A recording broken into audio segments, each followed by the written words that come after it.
Bueno, pois venres 27 ás 9 da noite, aquí andamos facendo a previa que será todas as semanas a estas horas, 21 horas.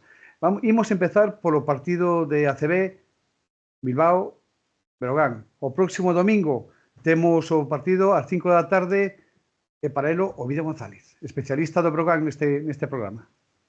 Bueno, moi boas. Partido de Bilbao, como todos os que inician competición, é unha incógnita. Non é un mal rival para empezar. Eu sempre prefiro empezar fora da casa que non na casa, porque aquelo de que si perdes, bueno, pode entrar dentro do esperable. Pero Bilbao, bueno, vamos a velo. O Bilbao xogou 6 partidos, se non recordo mal, nesta pretemporada, gañou 4, palmou 2, pero os 2 que perdeu foron contra equipos Euroliga, contra París e contra Baskonia, co cual tal, reforzouse moito, fixo moitas fichaxes, reforzouse moito por dentro, que é onde eu máis dúbidas teño co Breogán, en concreto fichou a Bagayoko de 2,06, fichou a Marion Jones, un pivo de 2,13, bueno, e fichou a Yelo, que estaba en Zaragoza, que está sendo Yelo o mellor xogador da pretemporada de Bilbao. Bueno, a cuestión será ver como Bilbao se recupera dun doble esforzo realizado nesta semana, nesa previa de competición europea cun equipo lituano, a ver se a viaxe a Lituania e o partido en Bilbao, pois lle pasa factura. Bueno, si o Breogán é capaz de imprimir ritmo, controlando o rebote defensivo, correr, pode poñer en apuros a Bilbao, precisamente por ese desgaste físico. Agardemos que os exteriores do Breogán estén medianamente acertados e, bueno, eu son optimista do que pode acontecer en Bilbao. Moitas gracias, Ovidio. Roberto, a festa maior do Reino en Coruña, o domingo, non a hora dos toros como a do Breogán, ás 18:30. O Real Madrid comeza a tempada para o Leima. Hola, boas tardes, José.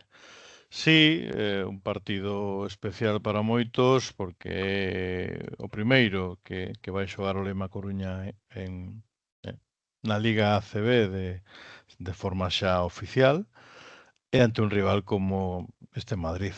Sobre o partido, bueno, este sería o tópico típico de dicir que moito que gañar e pouco que perder. Eu penso que o Leima que é inferior a este rival, lóxicamente, pois que terá que xogar sin esa presión de que o mellor se perde ese partido que está nas contas do Leima, e creo que esa é a base para intentar competir, o sea, disfrutar de xogar, disfrutar de un pabillón cheo, un coliseo, non hai entradas, eu creo que se podería encher outro tanto, o sea, si vera.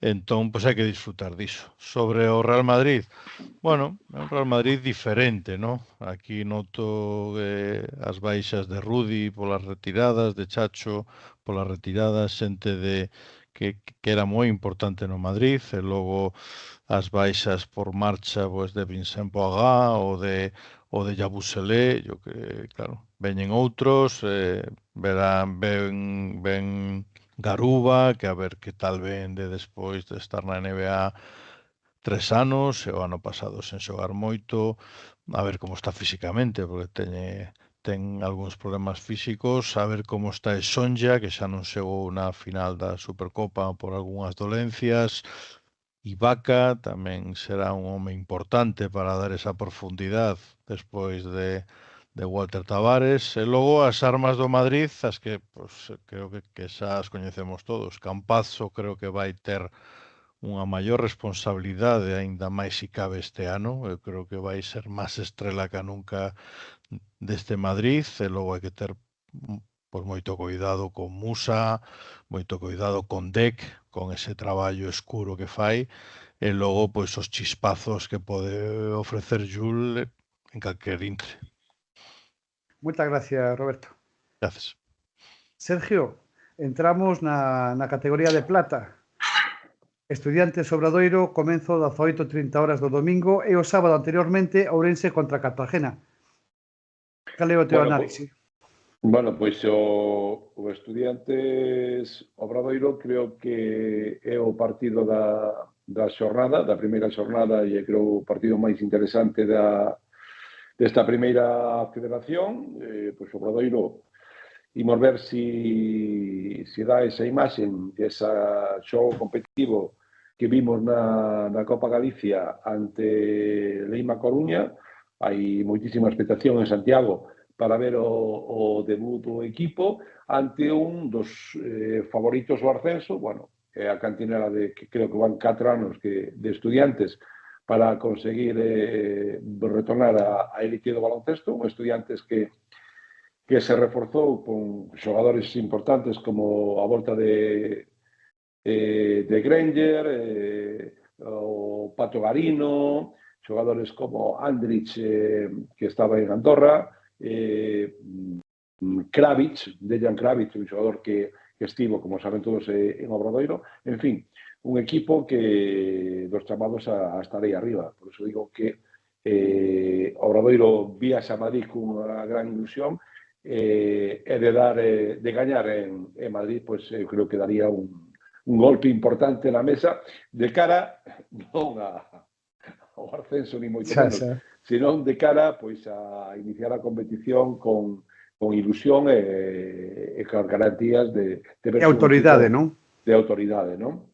E imos ver o que fai que nos asombrou a todos o norteamericano pivot Jack Stephens, con esos 27 ou 30 puntos que ya anotou a Lima. Como digo e repito, pois hai gran expectación en Santiago para verse el primeiro partido. Tamén en Ourense, con ese COP que recibe a visita do Cartagena. O Cartagena fai o debut nesta categoría, na primeira federación. O ano pasado foi o campeón da Les Plata. É un xogador, é un equipo que mantén xogadores do ano pasado, ten fichaxes importantes. É dicir, como anécdota, o Cartagena tampouco, en teoría, se digo que o coñezo. Repasei un pouco o seu roster de xogadores e vixo que xoga Jordan Rogers, o fillo do mítico aquel xogador norteamericano que xogou, entre outros, no Real Madrid. Johnny Rogers. Johnny Rogers. Está Salil Garuba, que é o irmán de Usman, que creo que se leva 2 ou 3 temporadas aí, un xogador importante nas categorías inferiores da selección española. Repito, o mellor partido da primeira xornada, pois, con eses Estudiantes Obradoiro. Moita sorte aos 4 equipos. O sábado lembramos Ourense e Cartagena e o domingo plato para Brogan, plato para Leima e para Obradoiro. Moita sorte aos 4 equipos galegos e vémonos o próximo martes ás 21 horas. Moitas grazas e boa noite.